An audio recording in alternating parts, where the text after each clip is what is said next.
Hey, I'll show you how to do a mix on a song. So this is how it is done. First I'm applying gain. I'm increasing the volume on left and right so that it has equal sound on both ears. EQ is managing all the frequencies from 0 to 10,000 or 20,000. So the frequencies are adjusted. Now I'm applying delay. Delay is the part where the audio repeats at every end of the note.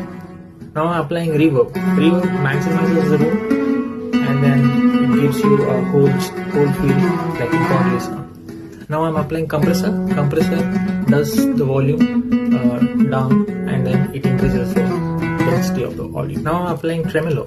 Tremolo gives you left and right shift of the music. This is output.